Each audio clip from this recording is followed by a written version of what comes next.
Nimekaa na watu hapa kwetu walikuwa na mahaba. Wanaume walikuwa wanapewa vitenge vya wax wakaogee. Vipya mtu anachana kitenge hadhara na kurusha lowe ambaye mwanamume wako umfanyia anafanya na meno. Wax mpya inanukia piwa.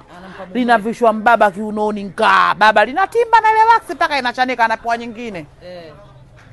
Sasa hivi wanakuwa wapi? Baba kitaulo kacha kudekia anavaa anapita nacho.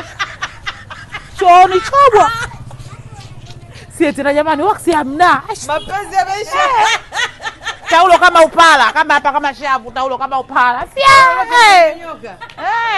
Gea, ukiona wewe mume wako unampa tenge la waksi na taulo lenye manyoya, mapenzi hapo. Inafikia tu unampa taulo kama ngozi, halina hata kitu. Yaani akivaa vikalio vinawamba mazara kwenda kupigwa viboko. Wewe unampa kanga hilo hicho. Kanga hilo kucha mtu akitembea sasa mpaka wanaona gaibu, mbona walipoanzaga na vumalizikaga. Maji wale kumtu anabibiwa maji kichwani.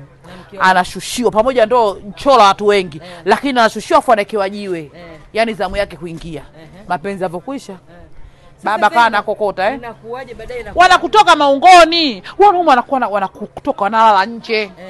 Unakuta message za mahusiano ya nje hapo ndo. Yaani sisi wanawake gea. Hapo ndo mnapokasirika. Hapo ndo kwanza ndo mangala hivi. Ukivaa wax yangu, kivaa kanga yangu, utavaa ile taulo lako la kipindi kile yale atola gesi ya 1500 yale ya kizamani yale. Yananyambuka. Ndio. Mwanamume akivaa kitoka mgongoto umejaa nani mataulo ndo yanamvisha lile. Gea mapenzi yanauma kushinda jino. Unavompenda vile bwana unavomtunza unampikia malostrosi hakuna mpumbavu. Basi unampiga mboga za majani wewe paka akaenda chooni. Watu wanajua kabisa kaingia bajuma huko. Wanachosha Hapo au mpiki tena mapochopocho. Hakuna mimi nakwambia hapa mtu alikuwa anatokaga hapa anaenda nani lala. Anaenda kuchuma uasmini. Ndio. Anatupa kitandani. Anamwekea Mungu. Mama we. Baba yule anafiliga kitandani. Chumba lote pwika. Yanakuna nukia. Akaleta wazimu.